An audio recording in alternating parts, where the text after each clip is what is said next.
오늘 말씀은 아가서입니다. 아가, 베이비가 아닙니다. 네, 아무도 안 오시는군요. 하이 개그였는데. 자, 아가, 그러니까 아름다운 노래, 맑은 노래라는 뜻입니다. 이 아가서, 이 짧은 글인데요, 8장까지 있는 이 아가서의 내용은 남자와 여자의 사랑, 피 끓는 사랑 이야기를 좀 담고 있습니다. 신랑과 신부로 대변되는, 그래서 신랑이 신부를 향한 그 안타까움과 갈망함의 사랑의 표현과 그리고 충만한 기쁨을 주체할 수 없는 그 사랑의 표현, 또 신부가 신랑을 향한 그 사랑을 갈구하는 표현, 그 고백들, 그리고 신랑의 사랑으로 인하여서 그것으로 충분하다고 고백하는 그 신랑과 신부, 남자와 여자의 사랑 이야기를 담고 있습니다. 그런데 그래서 현대 많은 학자들은 이 아가서를 보면서 그런 남성, 하나님께서 허락하신 남자와 여자의 사랑 이야기로 해석하는 경우들도 많은데, 근데 그렇게만 보기에는 이 아가서에 담겨져 있는 하나님의 메시지를 찾아가기는 좀 쉽지 않을 것 같습니다. 아가서의 원 제목은 하쉬림, 즉 Song of Songs, 노래들 중에 노래라는 뜻입니다. 노래들 중에 노래. 그래서 오늘 설교 제목이 노래 중에 노래인데요, 1절에 보니까 솔로몬의 아가라 이렇게 표현됩니다. 솔로몬이 직접 써서 아가서를 직접 이렇게 솔로몬이 다 써가지고 이제 모아놓은 것인지, 아니면 솔로몬이 쓴 노래들을 이렇게 후대에 누군가가 솔로몬의 글을 이렇게 모아서 만든 것인지는 모르겠지만, 확실한 거는 이 아가서는 일단은 솔로몬의 노래인 건 확실합니다. 솔로몬이 직접 썼다는 거죠. 열왕기상에 보면 솔로몬이 지은 잠언이 3000개고 솔로몬이 지은 노래가 1005개라고 나옵니다. 우리가 솔로몬 하면 어떤 이미지가 떠오릅니까? 지혜의 왕 아닙니까? 하나님께서 허락하신 그 은혜로 이 세상에 비할 데 없는 그 지혜로운 왕, 그 지혜로운 왕인 솔로몬이 1005개의 노래를 지은 거예요. 그 지혜를 담아서. 그러니까 1005개의 노래는 하나하나가 다 하나님이 허락하신 그 지혜를 담고 있는 거예요. 근데 그 1005개의 노래 중에서 고르고 골라서 만든 노래가 아가서예요. 노래들 중에 노래다라고 하는 거죠. 그러니까 이 아가서에는 얼마나 깊고 얼마나 압축적인 지혜가 담겨져 있는지는 우리가 충분히 생각해 볼 수 있을 것 같습니다. 실제로 이 이스라엘 민족 가운데서는요, 이 아가서를 유월절 집회 때 공식적으로 낭송했던 노래입니다. 유월절 집회 때 이스라엘 민족에게 있어서 유월절은 어떤 의미가 있습니까?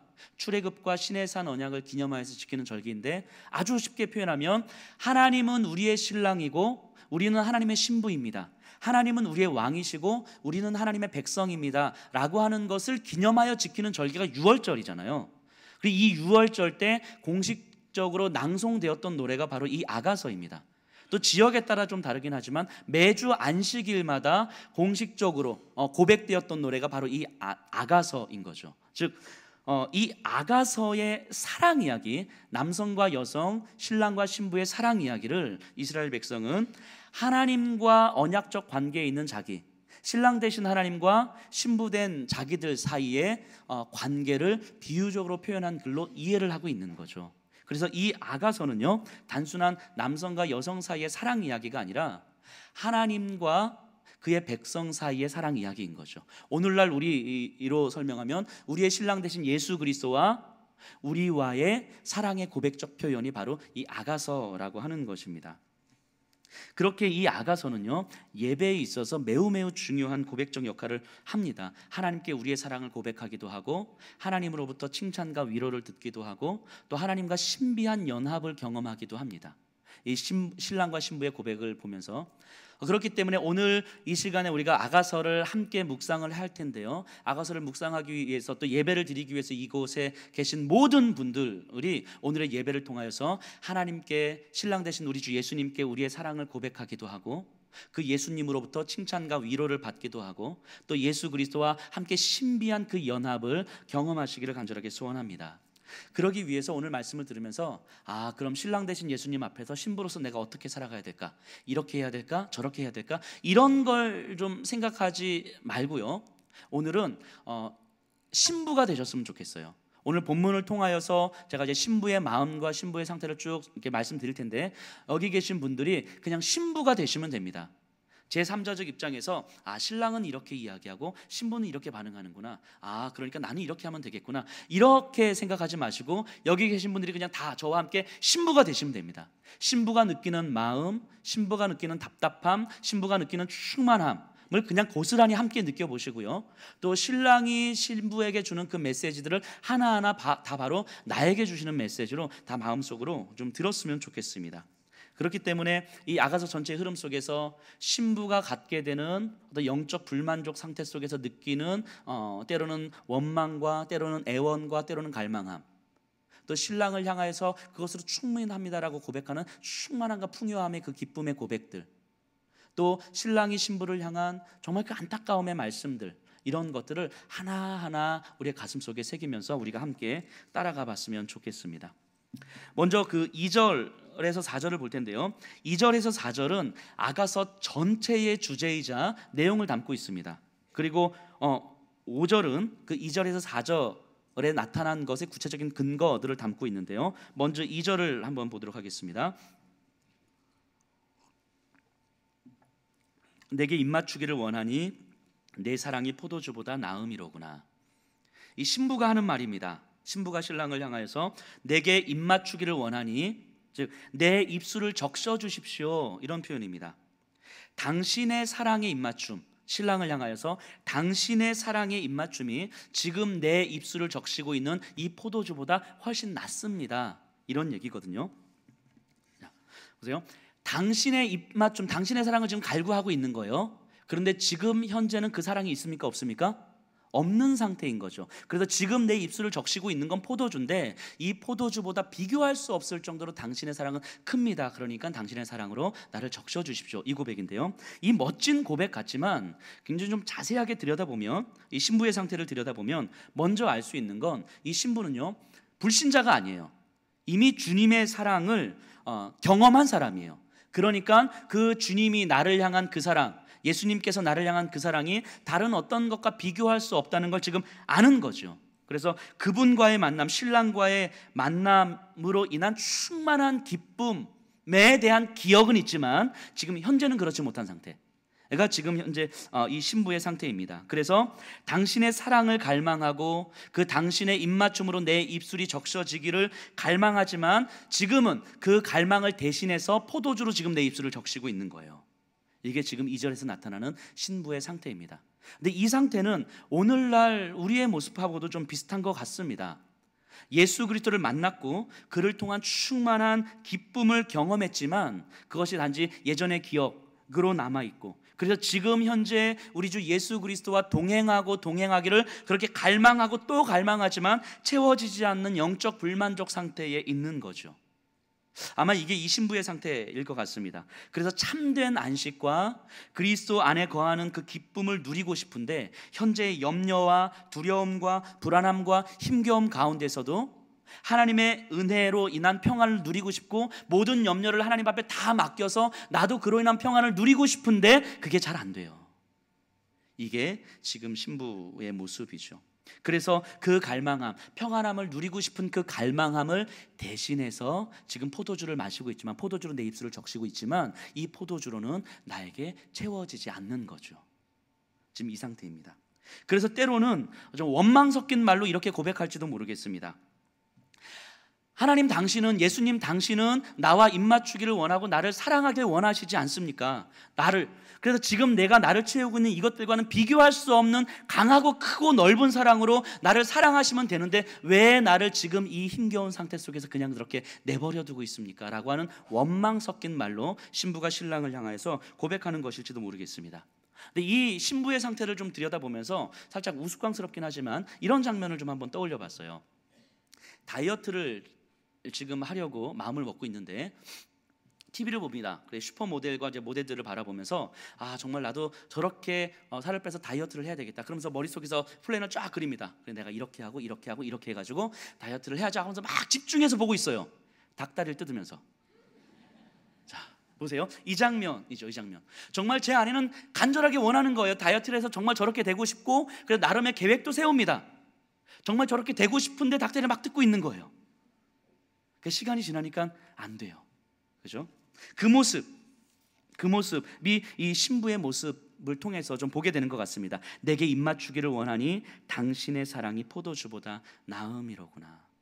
내 입술을 포도주로 적시고 있으면서 당신의 사랑으로 내 입술을 적셔 주십시오라고 기도하고 있는, 갈망하고 있는 이 모습이죠. 닭다리를 뜯으면서 정말 그 슈퍼 모델을 보고 있는 그 모습인 거죠. 근데 이 신부의 상태, 이 신부의 영적 상태를 오늘날 우리에게로 가져와서 조금만 더 살펴보면요, 이 신부는요 지금 현재 아마도 영적인 무지의 상태에 좀 있는 것 같습니다.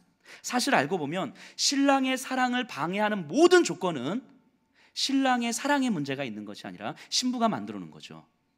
신랑의 사랑을 받지 못하게 하는 모든 장애물들은 신랑이 사랑을 주지 않아서가 아니라 신부가 만들어 놓은 장애물이죠. 예수님이 없으면 참된 안식이 없다는 걸 알면서도 예수님을 완전하게 신뢰하지 못하는 모습.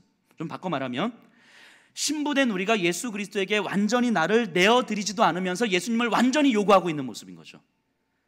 나는 완전히 예수님 앞에 내어드리지 않으면서 예수님이 완전히 나를 사랑하기를 기대하는 그 모습이 바로 신부의 모습인 거죠. 그래서 결국 닭다리를 붙들면서 슈퍼모델을 보면서 다이어트를 하기를 원하는 그 모습, 내가 붙들고 있는 이 닭다리를 내려 놔야 됨에도 불구하고 이거는 꼭 붙들면서 예수님께서 나를 사랑하기를 간절하게 갈망하고 또 갈망하는 그 모습이 지금 이 신부의 모습인 것 같습니다.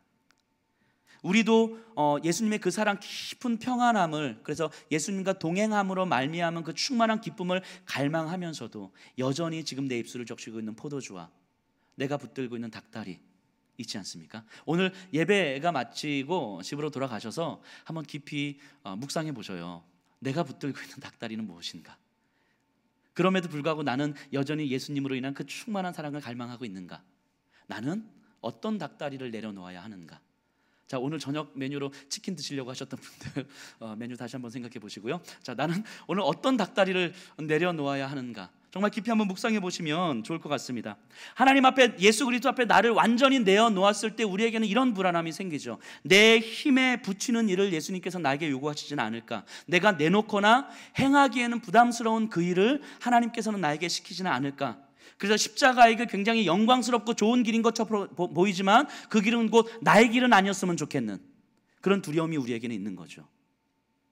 그래서 예수님 앞에 내가 완전히 내어놓았을 때는 내가 할 수 없는, 내가 싫어하는, 내가 너무너무 부담스러울 것 같은 그것을 나에게 시킬 것 같은, 요구하실 것 같은 불안함이 나로 하여금 하나님 앞에, 예수 그리스도 앞에 나를 완전히 내어놓지 못하게 하는 그 모습 아니겠습니까?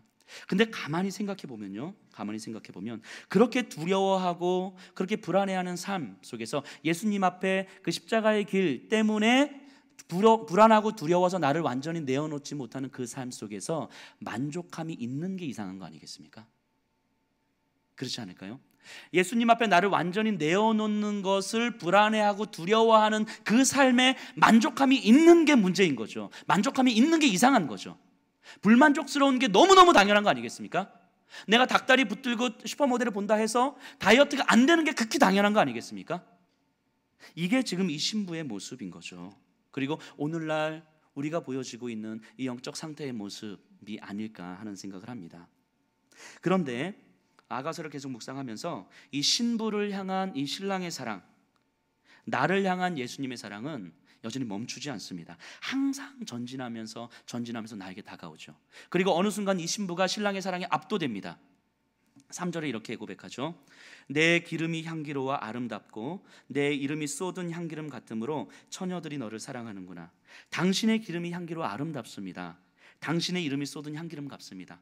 처녀들이 당신을 사랑합니다. 자, 2절에서는요, 이 신부는 신랑의 사랑을 구하고 있습니다. 신랑이 나를 어떻게 사랑해 줘야 될까를 구하고 있어요. 그래서 그 사랑이 채워지지 않기 때문에 그 사랑을 대신할 만한 다른 것들로 나를 채우고 있지만 여전히 채워지지 않는 상태가 2절의 상태였었어요. 근데 3절에는 이유는 모르겠지만 신부에게 일종의 변화가 생깁니다. 그래서 3절에서는 신랑의 사랑을 구하는 것이 아니라 신랑을 찬양하고 있어요. 신랑 자체를 찬양하고 있어요. 신랑이 나에게 뭘 해줄 것인가를 기대하고 있는 것이 아니라 신랑 자체를 찬양하고 있는 것이죠. 당신의 기름이 아름답습니다. 내 눈에 콩깍지가 씌어가지고 아름다워 보이는 것이 아니라 그것과 상관없이 당신 자체가 아름답습니다. 당신 자체에서 향기가 납니다. 정말 당신은 아름답고 찬양받기에 합당하신 분입니다. 당신의 이름이 쏟은 향기는 값습니다. 이름은 그 삶의 축적이죠. 삶의 축적. 그래서 그 이름 하면 그 이름에 포함된 그 삶의 모든 삶의 여정이 축적되어 있는 상징 아니겠습니까? 당신의 이름은 아름답습니다. 향기롭습니다. 당신의 이름과 당신의 삶은 아무리 가둘래야 가둘 수 없이 퍼져나가는 향수와 같은 그런 존재입니다. 그런 당신을 어찌 사랑하지 않을 수 있겠습니까? 신부에게 뭔가 변화가 생겼어요. 그 이유를 좀 이따 우리가 5절을 통해서 한번 살펴볼 건데요. 어쨌든 이 변화가 생김으로 말미암아 신랑의 사랑을 구하던 신부에게 신랑 자체를 찬양하고 신랑을 예배하는 모습으로 변하게 됩니다. 그러면서 신부는 이렇게 이야기합니다. 그렇기 때문에 당신을 따르겠습니다. 신랑의 사랑에게 압도되어서 나를 완전히 당신에게 내어드리겠습니다. 뭔가 논리적으로 설명하기는 좀 힘듭니다. 이 변화를. 하지만 어쨌든 중요한 것은 신부는 신랑 앞에서 압도됩니다. 그 사랑 앞에서 압도되고요. 그래서 때로는 내가 힘에 겨운 것을 말씀하신다 하고 내가 행하기에 부담스러운 것을 나에게 요구하신다 해도 저는 따르겠습니다. 십자가를 지겠습니다. 이 고백을 하고 있는 거죠. 4절 둘째 줄에 보면 이렇게 표현됩니다. 너는 나를 인도하라. 우리가 너를 따라 달려가리라. 당신은 나를 인도하소서 우리가 당신을 따라 달려가겠습니다. 고백합니다. 신랑의 사랑에 압도되어서 그 사랑에 갑니다. 아마도 조금 더 살펴보겠지만 아마도 이제 더 이상 이 신부의 상태에서는 내가 그렇게 기피하고 싶었던 그 십자가의 길 가시밭길이 더 이상 가시밭길로 보여지지는 않았을 것입니다. 단지 자기 신랑과 함께 가는 길일 뿐인 거죠. 우리가 생각했던 그렇게 기피하고 싶었던 십자가의 길, 가시밭길, 고난의 길이었던 것인데 예수님의 그 사랑 앞에 우리가 압도되었을 때는 우리에게 더 이상 그 길이 고난의 길이라기보다는 단지 우리 예수님과 함께 가는 길이 되는 거죠. 그것처럼 아마 신부에게 이렇게 변화가 생겼습니다. 그렇게 신랑을 향하여서 자신의 사랑을 고백하고 따라가겠습니다라고 다짐했을 때 아주 놀라운 변화가 일어납니다. 4절 앞부분에 보면요, 왕이 나를 그의 방으로 이끌어 들이시니, 왕이 나를 그의 방으로 이끌어 들이시니, 하나님 앞에서 당신에게 나의 모든 것들을 드리겠습니다라고 했을 때 그 신부 앞에 나타난 것은 십자가의 길이 아니라 왕이었어요. 왕이 직접 나타납니다. 왕이 직접 신부에게 나타나는 거예요. 자신을 완전히 바칠 때에 나를 향한 예수님의 다스림은 비로소 시작되는 거 아니겠습니까? 예수님의 다스리심이 시작될 때에야 비로소 내 안에 참된 안식이 누려지는 거 아니겠습니까? 그렇게 신랑은 신부를 만났습니다. 직접 만났습니다. 신부는 왕을 대면하게 됩니다. 그리고 왕이 만났을 때 그 참된 안식을 누리기 위해서 신부를 어디론가 데려갑니다. 어디로 데려갑니까? 4절에 보니까 왕이 나를 어디로? 그의 방으로 데려갑니다. 방으로. 잔치가 벌어지고 있습니다. 수많은 사람들이 왁짝지껄 떠들고 있습니다. 왕이 신부를 맞이하면서 자, 이 잔치를 우리가 함께 즐겁게 행복하게 누려보자 이렇게 이야기하지 않습니다. 사람들은 잔치의 자리에서 즐겁게 놀고 있는데 얘야 너는 나와 함께 가자 하면서 자신의 방으로 데리고 들어갑니다. 이게 예수님께서 가장 원하시는 거 아니겠습니까? 예수님은요, 신랑은요, 신부와 다른 사람들과 공유하고 싶지 않은 거예요. 단둘이 있고 싶은 거죠. 단둘이 친밀한 인격적 교제를 나누고 싶은 거죠. 이것이 신랑의 모습이에요. 신랑의 모습, 신부를 향한 그 신랑의 모습. 그리고 우리 주님은 이것을 계속 기다리고 있는 겁니다. 신부를 바라보면서 나는 너와 1대1의 인격적이고 개인적인 친밀함의 교제를 나누고 싶다. 많은 사람들과 공유될 수 없는 너와 나만이 공유할 수 있는 그 인격적 친밀함을 내가 나누고 싶다 하면서 계속해서 기다리시고 말씀하시는 거죠. 그리고 신부 앞에 딱 나타났을 때 가장 먼저 하는 것이 뭐냐면 신부를 데리고 자신의 방으로 들어가는 거죠. 둘만의 공간에서 친밀한 교제를 나누시기를 바라시는 그 주님이 신랑의 모습으로 나타나죠.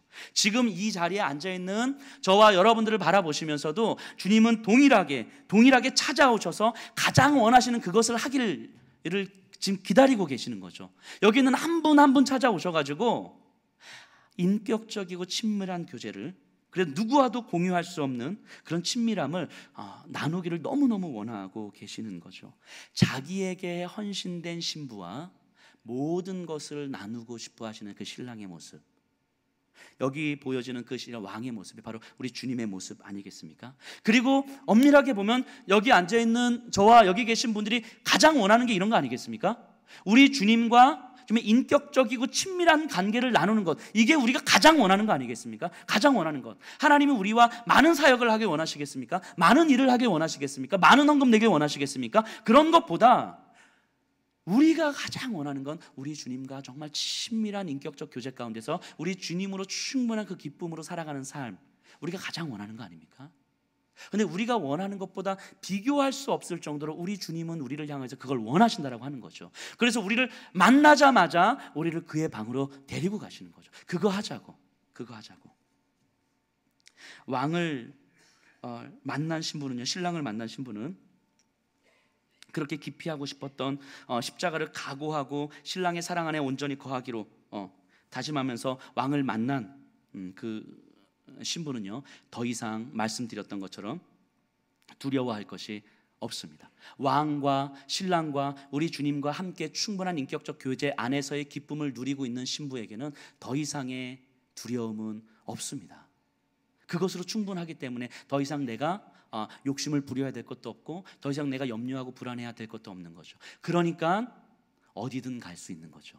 그러니까 그 상태에서 신부에게 있어서는 그 전에는 가시밭길로 보였던 그 길이 그냥 단순히 우리 주님과 동행하는 길일 뿐인 거예요. 그 전에 내가 기피하고 싶었던 그 길이 이제는 우리 예수님과 함께 가는 길일 뿐이 되는 거죠. 그러니까 걸어가는 거 아니겠습니까? 사람들은 그런 사람 신부를 바라보면서 왜 그렇게 불편하게 살고 왜 그렇게 바보같이 살고 왜 그렇게 힘들게 살아가라고 이야기하지만 적어도 신부된 우리에게는 그것이 불편한 길이 아닌 거예요. 바보 같은 삶이 아닌 거죠. 우리 신랑 되신 우리 예수님과 함께 걸어가는 길일 뿐인 거죠. 왕을 만난 신랑을 만난 신부의 모습이 바로 이렇습니다. 근데 이 변화가 2절에서 3절로 넘어오는 이 변화가 어떻게 가능했을까? 우리 5절을 잠시 보도록 하겠습니다. 5절. 예루살렘 딸들아, 내가 비록 검으나 아름다우니 게달의 장막과 같을지라도 솔로몬의 휘장과도 같구나. 여주인공이 신부가 하는 말입니다. 다 신부가 자신을 표현하는 말인데요. 내가 비록 검으나 아름다우니 게달의 장막 같을지라도 솔로몬의 휘장과 같구나. 이거를 본인을 향해서 하는 말인데요. 검다 6절에 보니까 이렇게 표현됩니다. 내가 햇볕에 쬐어서 거무스름할지라도 흘겨보지 말 것은. 내가 햇볕에 쬐어서 거무스름할지라도. 아마 이 여인은 노동을 했던 사람이고요. 그래서 포도밭에서 일하고 햇볕에 쬐어서 얼굴이 거무스름하게 됐고 거칠게 된 여인인 것 같아요. 그러니까 아마 이 여인의 신분을 좀 보여주는 것 같죠. 이 신랑과 신부의 사랑 이야기는 왕자와 공주의 사랑 이야기가 아니라 왕자와 과수원집 딸의 사랑 이야기, 이 정도 되는 것 같아요. 그러니까 신분의 차이가 엄청난 거죠. 왕자는 굉장히 고귀한 사람인 거고 신부는 그냥 거무스름하고 살갗이 뭐 상처받고 뭐 거칠고 이런 삶인 거예요. 그러니까 이 검다라는 말은 좋은 표현이 아닌 거죠. 아름답다는 표현이 아닌 거예요. 그래서 신부는 이렇게 이야기합니다. 나는 검고 거칠고 되게 상처투성이고 아름답고 부드럽지 않습니다라고 이야기하는 거죠. 이 게다라 장막과 같다. 이 게달은요, 아마 주전 8세기에서 4세기 사이에 아라비아 사막에서 활동했던 한 민족인데요, 부족인데 굉장히 힘센 부족이었다고 해요. 게달은 이제 민족인데 그들이 장막을 만드는데 뭘로 만드냐면 염소 가죽으로 만듭니다. 검은 염소 가죽으로. 그래서 게달의 장막은 검은 염소 가죽, 굉장히 거칠고 그냥 이렇게 화려하지 않은 그런 장막을 의미하는 거죠.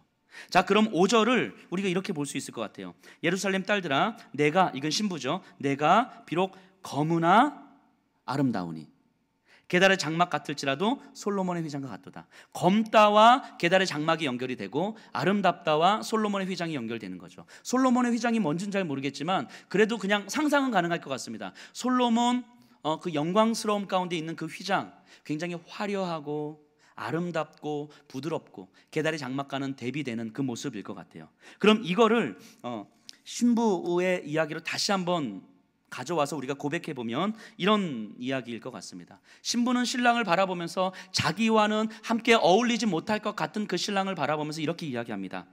나는 되게 검은 여인입니다. 살갗이 타고 거무스름한 여인입니다. 아름답지 못한 여인입니다. 그러나 신랑은 나를 아름답게 바라보고 있구나. 신부는 또 이렇게 생각하죠. 나는 게달의 장막처럼 거칠고 검고 화려하지 않고 부드럽지 않은 여인입니다. 여성성이라고는 찾아볼 수 없는 그런 여인입니다. 그러나 나를 사랑하는 우리 신랑은 나를 솔로몬의 휘장처럼 바라보고 있겠구나. 이게 여인의 고백 아니겠습니까? 5절에 나타나는. 근데 이게 여인의 고백인데 이거를 제가 신랑과 신부의 대화로 한번 재구성을 해봅니다. 한번 이런 대화가 오고 가지 않겠나 하는 생각이 듭니다. 신부가 신랑에게 이야기합니다. 나는 당신처럼 아름답지 않습니다. 나는 당신처럼 살갗이 하얗지 않습니다. 나는 검고 흠모할 만한 것이 없고 보잘것이 없습니다. 아니다 얘야. 적어도 내 눈에 너는 너무너무 아름답단다. 아니요, 저는 되게 계달의 장막처럼 거칠고 검고 되게 투박해요. 아니다 얘야. 적어도 내 눈에는 너는 솔로몬의 휘장처럼 보인단다. 이게 신부와 신랑의 대화 아니었겠습니까? 신부와 신랑의 대화. 잠언 15장 29절에 보면 이런 구절이 나옵니다. 여호와께서 악인은 멀리하시되 의인의 간구는 들으시느니라. 여호와께서 악인은 멀리하시되 의인의 간구는 들으시느니라. 이 말씀이 저한테는 조금 낙심이 됩니다. 악인은 멀리하신다고 말씀하셨거든요. 근데 제가 저를 보건대 악인 같아요. 여기서 뭐 말씀을 전하고 뭐 목사이니까 되게 거룩해 보이고 정결해 보이실지 모르겠지만 실제 그렇지 않은 것 같아요. 제 머릿속에 있는 것, 제 마음속에 있는 것은 탐심과 분노와 시기와 질투와 더러움과 추악함들이 가득하거든요. 제 안에 저를 들여다보면 볼수록 선한 것이 하나도 없다라는 것이 계속해서 보여집니다. 저는 악인 같아요. 악인. 물론 저보다는 좀 선하실 분들이 여기 앉아 계시겠지만 그럼에도 여기 계신 분들도 저와 크게 다르지 않은 생각을 하지 않으실까 하는 생각을 해봅니다. 저는 제가 볼 때 악인 같거든요. 그럼 이 잠언 15장 29절의 말씀에 따르면 여호와께서는 악인을 멀리하신다고 하셨는데 그럼 여호와께서 나를 멀리하시겠는가? 이게 낙심이 되는 거죠. 그런데 제 안에 믿어지는 한 가지 사실이 있는데 그것이 뭐냐면 나는 분명히 악인이 맞는 것 같은데 우리 주 하나님께서는 나를 의인으로 바라봐 주시는구나. 이 사실이 믿어지는 거예요. 나는 악인이 맞거든요. 그런데 악인이 맞는데 나를 바라보시는 하나님은, 우리 하나님은 나를 의인으로 바라봐 주시는구나. 그러니까 제 안에서는 이제 또 갈등이 생기는 거죠. 나는 분명히 악인이고 의인으로 살아갈 수 없는 존재인데 하나님은 나를 의인으로 바라봐 주시고 의인으로 살라고 말씀하시니까 내가 의인처럼 살아가기에는 불가능하단 말이죠. 그렇기 때문에 제가 할 수 있는 것은 기도밖에 없는 거예요. 기도밖에. 악인인 제가 의인으로 살아가기에는 할 수 있는 게 없기 때문에 기도밖에 없는 거예요. 그런데 하나님 이렇게 말씀하시는 거죠. 의인의 간구는 들으시느니라. 의인의 간구는 들으시느니라. 이 말씀이 얼마나 저에게 위로가 되는지 모르겠습니다. 악인과 같은 나를 의인으로 받아주시고 그리고 제가 하는 모든 간구를 들어주시겠다고 말씀하시는 하나님의 이 마음이 얼마나 나에게 위로가 되는지 모르겠습니다. 이 신부의 마음이 그렇지 않겠습니까? 나는 검습니다. 아니다 얘야. 적어도 내 눈에 너는 너무너무 아름답다. 저는 계달의 장막 같아요. 거칠고 너무너무 투박하고 검습니다. 아니다 얘야. 내가 볼 때 너는 솔로몬의 휘장도 같다. 여기 계신 분들을 향하여서도 우리 주님은, 신랑 되신 주님은 그렇게 말씀하십니다. 스스로가 어떻게 생각하실지 모르겠습니다. 내가 검고 더럽고 추악하고 악 속의 구렁텅이에서 살아가고 죄악된 질서로 살아가고 뭐 생각하고 지은 죄, 생각하지 못한 지은 죄가 내 삶을 가득 채우고 그래서 하나님 앞에 나오는 것조차 부끄럽고 힘겹고 심지어 그렇게 살아가는데도 불구하고 그 삶을 벗어나서 힘을 내서 살아가려고 하는 마음조차 먹지 않는 나. 그래서 2절에서 신부의 상태처럼 하나님의 사랑을 갈망하지만 여전히 닭다리를 뜯으면서 하나님 나 사랑해 주세요라고 그냥 그렇게 주저앉아 있는 나. 검고 흠모할 만한 것이 없고 거칠고 투박하고 그런 나를 바라보면서 우리 주님이 이렇게 말씀하시는 거죠. 적어도 내 눈에는 너는 아름답다 얘야. 적어도 내 눈에는 너는 솔로몬의 휘장과도 같다. 제가 어제 토요 새벽 예배 설교하면서 잠깐 했던 이야기인데요. 어제까지 우리 라오스 팀이 다녀왔는데 그 전주에는 제가 우리 초등부 아이들을 데리고 라오스를 한 주간 다녀왔거든요. 그리고 주일날 아침에 도착했어요. 그래서 제가 집에를 못 들렸습니다. 교회로 바로 왔고 교회에서 예배를 준비하고 있는데요. 그러니까 우리 아이들 얼굴을 제가 못 봤잖아요. 제가 8살 아들이 있고 4살 딸이 있거든요. 이제 교회 교육자 사무실에 있는데 우리 아이들이 이제 옵니다. 교회로 와서 이제 아빠 얼굴을 일주일 동안 못 봤으니까 아빠 얼굴 먼저 봐야 되잖아요. 그래서 교육자 사무실로 애들이 들어왔어요. 먼저 우리 4살짜리 딸이 들어왔습니다. 제가 제 자리에 있는데 아빠 하면서 막 달려와요. 애가 막 뒤뚱뒤뚱 달려오면서 막 손을 벌리니까 안고 뽀뽀하고 난리가 났습니다. 막 얼마나 이뻐요. 자, 그리고 그 뒤를 따라서 우리 아들이 8살짜리 아들이 들어옵니다. 우리 비니가 들어옵니다. 아빠 뭐 사왔어? 이게 첫 마디였어요. 이게 첫 마디. 우리 딸은요, 저를 되게 기뻐한 거잖아요. 물론 우리 아들은요, 저를 기뻐했을 거예요. 저는 그렇게 믿어요. 믿지만 표현을 그렇게 했을 거라고 믿습니다. 자, 어쨌든 저희 아들은 저를 기뻐했다기보다는 제가 뭘 들고 왔는지를 보고 있는 거예요. 마치 우리가 하나님을 바라보면서 제가 하나님을 기뻐하고 우리 주님을 기뻐하는 삶이 있는 반면에, 그것이 아니라 하나님께서 나에게 어떤 은혜를 주실까, 하나님께서 나에게 무엇을 채워주실까에 우리의 초점이 있고, 그것 때문에 기쁘고 안 기쁘고. 그래서 우리 아들이 아빠 뭐 사왔어? 없어 라고 했을 때 급 실망한 그 표정이 제 머릿속에 아직도 이제 선하게 남아있는 거죠. 그것 때문에 하나님이 나에게 어떤 것을 채워주실까 아닐까에 우리의 관심이 더 있어서, 그것 때문에 내가 하나님을 사랑하고 사랑하지 않고 기쁘고 기쁘지 않고 이것에 좌우되는 모습 아니겠습니까? 근데 희한한 건요, 그렇게 되면 제가 우리 딸을 바라보면서 그래, 너는 진짜 내 딸이다. 우리 아들을 바라보면서 너는 이제부터 내 아들 아니다. 근데 그런 마음이 전혀 안 들어요. 전혀 안 들어요. 우리 아들이 저를 바라보면서 아빠 뭐 사왔어? 라고 이야기를 해도 여전히 너는 내 아들이야. 나는 너를 사랑하거든. 아마 내년에 또 갔다 왔는데 애들이, 우리 아이가 또 정신 못 차리고 아빠 이번에는 꼭 사왔지, 뭐 사왔어? 라고 했을 때, 야, 한두 번도 아니고 너는 오늘부터 내 아들 아니다. 이런 마음이 안 드는, 그럼에도 불구하고 너는 내 아들이다. 내가 너를 사랑하거든. 그리고 몇 번 지나다 보면 이런 날 오지 않겠습니까? 저 아빠 너무 보고 싶었어요. 이런 날 오지 않겠습니까?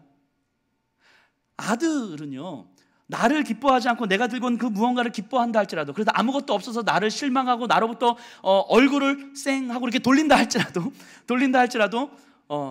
제 아들인 거예요. 제 아들인 거죠. 신부를 향한 이 신랑의 모습이 바로 이러하죠. 이 사랑이 신부에게 들어오는 거예요. 이 사랑이. 우리 아가서 이 신랑의 마음을 우리가 한번 좀 더 헤아려 봤으면 좋겠습니다. 아가서 2장 10절 한번 볼까요? 아가서 2장 10절. 신랑이 하는 이야기입니다. 나의 사랑하는 자가 내게 말하여 이르기를, 나의 사랑, 내 어여쁜 자야, 일어나서 함께 가자. 어여쁜 자, 일어나서 함께 가자. 일어나서 함께 가자. 일어나라, 제발 나와 함께 가자. 지금 신랑이 신부를 향해서 하는 이야기입니다. 일어나라, 나 너와 함께 가기를 간절하게 소원한다. 그렇게 주저앉아 있지 말고, 숨어 있지 말고 일어나라, 내 손 좀 잡아라. 14절 볼까요? 14절. 바위 틈 낭떠러지 은밀한 곳에 있는 나의 비둘기야, 내가 내 얼굴을 보게 하라. 내 소리를 듣게 하라. 내 소리는 부드럽고 내 얼굴은 아름답구나. 바위 틈 낭떠러지 은밀한 곳에 있는 나의 비둘기야, 내 얼굴을 보게 하라. 숨어 있지 마라, 얘야, 제발. 나로 하여금 너의 얼굴을 좀 보게 하라. 숨어 있지 말고, 그곳에서 그냥 그렇게 주저앉아 있지 말고 나와. 내가 항상 여기 있을 테니까 나와서 내 얼굴을 보자꾸나. 너의 목소리를 나한테 좀 들려다오. 나는 너와 함께 가고 싶다. 일어나, 나와 함께 가자. 신랑이 지금 신부를 향하여서 간절하게 안타까움으로 지금 외치고 있는 거예요. 그럼에도 불구하고 신부는 요지부동하고 있는 거죠. 요지부동. 이게 신랑의 모습입니다. 일어나서 함께 가자. 마치 선악과를 따먹은 아담처럼, 아담이 선악과를 따먹은 다음에 어떻게 했습니까? 나무 뒤에 숨었어요. 그 아담을 바라보면서 하나님께서 뭐라고 말씀하십니까? 아담아, 네가 어디 있느냐? 아담이 어디 있는지 몰라서 물어보는 겁니까? 그러지 않죠. 아담아, 나를 피해서 나무 뒤에 숨어 있는 그 자리가 네가 있어야 될 자리가 아니잖아. 너 나무 뒤에서 나와서 내 얼굴 보고 나와 함께 이야기 나누고 내 말 듣고 네 마음 이야기하고 그리고 함께 가자. 이 메시지 아니었겠습니까? 아담아, 네가 어디 있느냐? 이 메시지 아니었겠어요? 그럼에도 불구하고 나무 뒤에 숨어 있는 거예요, 신부가. 그럼에도 불구하고 우리 주님께서 우리를 향해서 끊임없이 일어나 함께 가자, 네가 어디 있느냐라고 물어보시는데, 우리는 계속해서 나무 뒤에 숨고 있는 거예요. 포도주를 우리 입술을 적시고 있는 거고, 여전히 나는 닭다리 들고 있는 거예요. 그런 나를 바라보면서 예수님은 계속해서 간절하게 말씀하시는 거죠. 일어나 함께 가자. 일어나 함께 가자. 너의 얼굴을 나에게 좀 보여다오. 우리 4장 9절 가서 볼까요? 4장 9절. 또 신랑이 신부에게 하는 이야기입니다. 매우 감동적인 말씀이에요. 제가 읽어보겠습니다. 내 누이 내 신부야, 내가 내 마음을 빼앗았구나. 내 눈으로 한번 보는 것과 내 목에 구슬 한 깨미로 내 마음을 빼앗았구나. 자, 신랑이 신부를 향해서 내 누이 내 신부야, 너가 내 마음을 빼앗았구나. 그렇게 신랑의 애타는 어떤 안타까운 간절한 외침, 우리 주님의 외침을 듣고 어느 순간 신부가 신랑 앞에 나왔습니다. 주님, 저 여기 있습니다.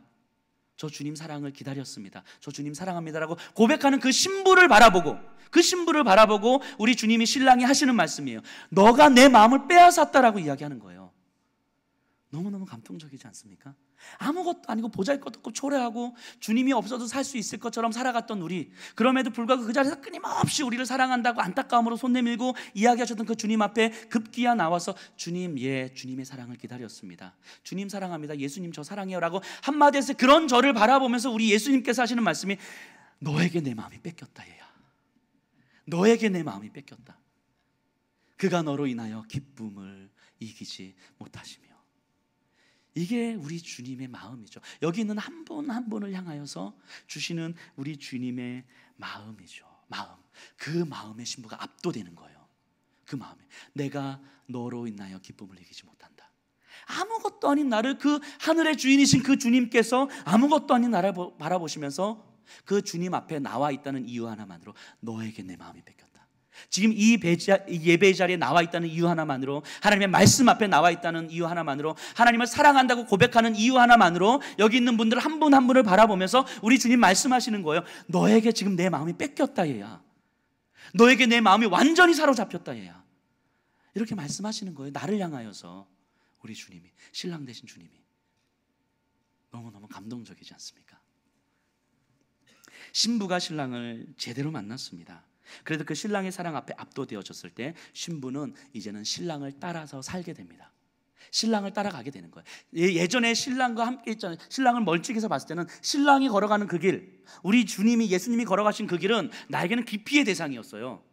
나는 다른 사람이 걸어가면 박수 쳐주고 기도하고 뭐 응원해 줄 수는 있지만 나는 걸어가고 싶지 않은 그 길이었거든요.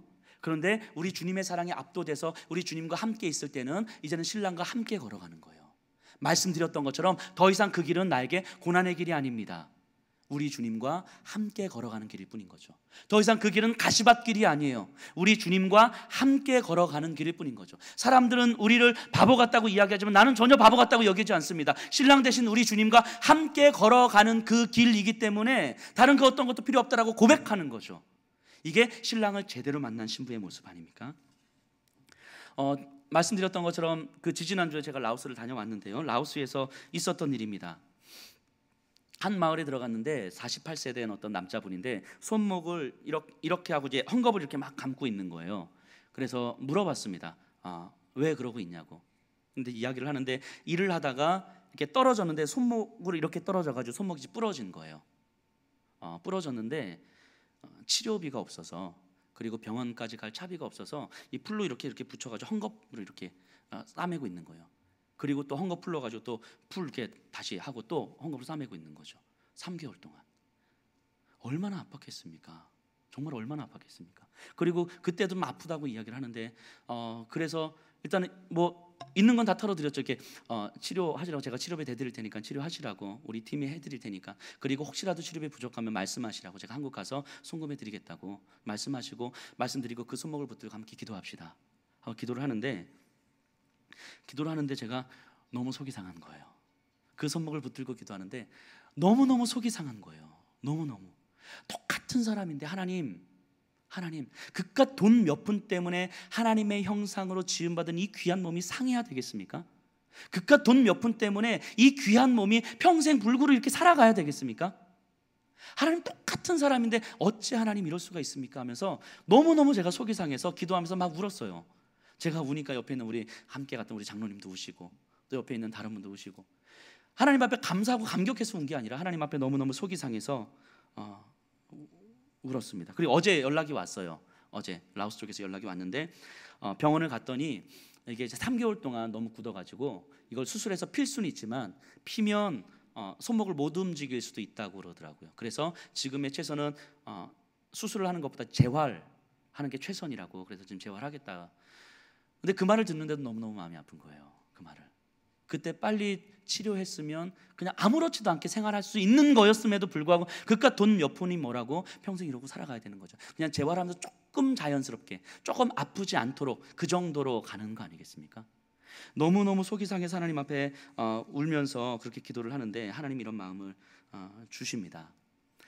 우리 눈에 보여진 그분 뿐만이 아니고 이 세상에 그런 사람들이 얼마나 많이 있는데, 뭐 우리가 갔던 라오스, 뭐 태국, 캄보디아, 아니죠, 아프리카 땅에 얼마나 많이 있는데, 이렇게 알려지지 않은, 숨겨진, 아무도 관심 갖지 않는 그런 사람들, 약 하나가 없어가지고 삶을 마감해야만 하는 그런 사람들, 먹을 것이 없어가지고 삶을 마감해야만 하는 그런 사람들이 얼마나 많이 있는데, 그런 자들을 바라보면서 내가 여전히 눈물 흘리고 있는데, 그런데도 너 가만히 앉아 있을래? 이런 마음을 주시는 거죠. 하나님 속상합니다. 하나님 어떻게 그럴 수가 있습니까? 하면서 기도하고 있는데 하나님 저에게, 그런데도 너 가만히 앉아 있을래? 우리는 아침 뭐 먹을까, 점심 뭐 먹을까, 저녁 뭐 먹을까를 고민하지만, 어떤 이들은 아침을 먹을 수 있을까, 점심을 먹을 수 있을까, 저녁을 먹을 수 있을까를 고민하고 있는데, 그런데도 너 가만히 앉아 있을래? 이런 마음을 주시는 거죠.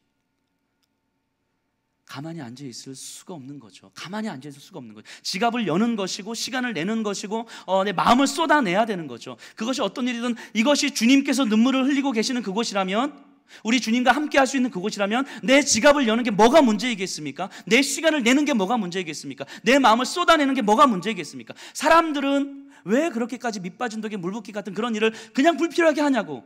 너 쓸 것도 부족한데, 너 그렇게 시간도 부족한데, 너 그렇게 마음 쓸 곳이 없냐고 그렇게 이야기를 할 수 있지만, 적어도 저에게는 그것이 불필요한 일이 아닌 거예요. 주님과 함께 가는 길일 뿐인 거죠.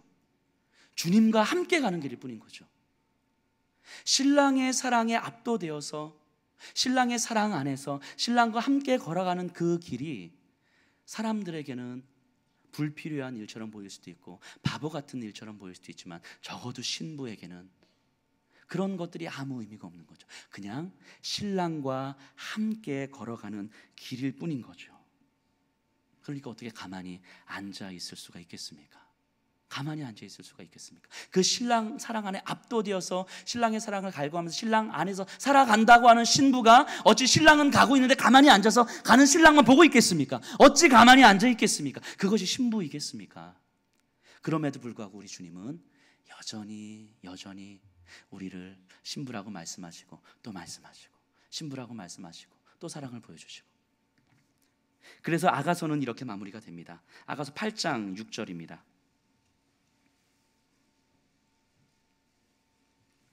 아가서 8장 6절 제가 읽어보겠습니다.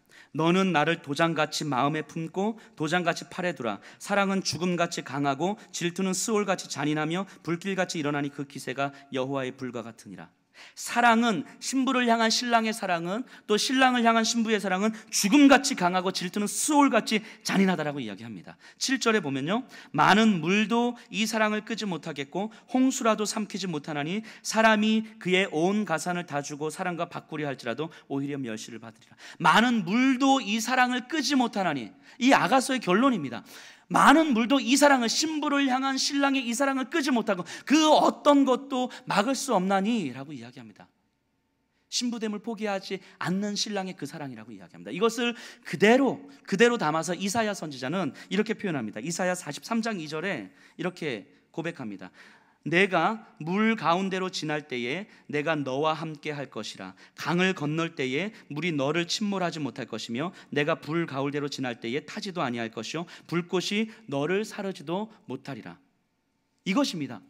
내가 너를 지키고 내가 너와 함께하고 내가 너를 보호할 것이다. 물이 너를 엄습한다 할지라도 내가 너를 지킬 것이고, 불이 너를 사른다 할지라도 내가 너를 지킬 것이고, 이 사랑 안에 있는 신부가, 이렇게 말씀하시는 그 하나님, 우리 주인 되신 사랑 안에 있는 신부가 더 이상 물을 건너기를 두려워하겠습니까? 강을 건너기를 두려워하겠습니까? 불 가운데 들어가기를 두려워하겠습니까? 이 사랑 안에 있는 신부가, 이 사랑 안에 압도되어서 내가 우리 신랑 되신 우리 주님의 사랑 안에 있음이 확신되어질 때, 그래서 그 사랑 안에 감격되어질 때, 그래서 우리 신랑과 함께 걸어가겠다라고 다짐할 때 더 이상 우리를 가로막는 물은 우리에게 장애물이 되지 않는 거죠. 불은 장애물이 되지 않고 강은 장애물이 되지 않는 거죠. 장애물이 될 때는 내가 그 사랑 안에 있지 않기 때문에 장애물이 되는 거 아니겠습니까? 이것을 그대로 받아서 사도 바울 선생님이 오늘 우리를 향하여서 이렇게 고백을 합니다. 누가 우리를 그리스도의 사랑에서 끊으리요? 환난이나 곤고나 박해나 적신이나 기근이나 위험이나 칼이랴. 내가 확신하노니 사망이나 생명이나 천사들이나 권세자들이나 현재일이나 장래일이나 높음이나 깊음이나 이 세상의 그 어떤 피조물이라도 우리를 그리스도 예수 안에 있는 사랑에서 끊을 수 없느니라. 이게 신랑 되신 우리 주님이 나를 향해서 하시는 말씀 아닙니까? 이 말씀이 믿어지는 가운데서 신부가 고백하는 내용 아닙니까? 이 세상의 그 어떤 피조물이라도 나를 향한 나의 신랑이신 예수 그리스도의 그 사랑에서 끊을 수 없습니다. 그것을 내가 믿습니다라고 고백하는 신부의 고백 아니겠습니까? 이것이 아가서에서 신부가 신랑을 향하여서 마지막으로 고백하는 내용이 이거 아니겠습니까? 이런 신부에게 두려움이 무거워할 수 있겠습니까? 물을 건너는 것이 두렵겠습니까? 이것은 신부의 다짐이 아닙니다. 나의 다짐과 결단이 아닙니다. 강한 신랑의 사랑이 나를 사로잡고 있기 때문에 나로 하여금 고백하도록 만들 수밖에 없는 그것이죠. 내가 하겠습니다. 이게 아니에요. 신랑의 사랑이 나를 사로잡고 있는 거죠. 그러니 어찌 가만히 앉아 있을 수 있겠습니까? 어찌 가만히 앉아 있을 수 있겠습니까? 어찌 가만히 앉아 있을 수 있겠습니까? 여전히 닭다리 뜯으면서, 여전히 포도주로 내 입술을 적시면서 어찌 그렇게 가만히 앉아 있을 수 있겠습니까? 우리를 우리 주 예수 그리스도 안에 있는 사랑에서 끊을 수 없느니라라고 고백하고 확신하는 그 고백을 하면서 어찌 가만히 앉아 있을 수 있겠습니까? 이 고백이 우리 삶의 고백이었으면 좋겠습니다. 그래서 이 아가서 노래들 중에 노래라고 하는 이 제목이요, 그냥 우리 삶이 되었으면 좋겠어요. 우리 삶이 노래들 중에 노래였으면 좋겠습니다. 여기 계신 분들이 평생을 살아가는 그 삶 속에서 내 삶을 표현하건대 내 삶을 하나님 앞에서 노래들 중에 노래였습니다. 이렇게 고백하고 이렇게 표현할 수 있다면 여러분들이 걸어가는 그 한 걸음 한 걸음 속에서 하나님의 나라는 경험이 되는 것이죠. 그렇게 노래들 중에 노래로서의 삶, 하나님 나라를 경험하는 삶으로 살아가시기를 간절하게 축원합니다.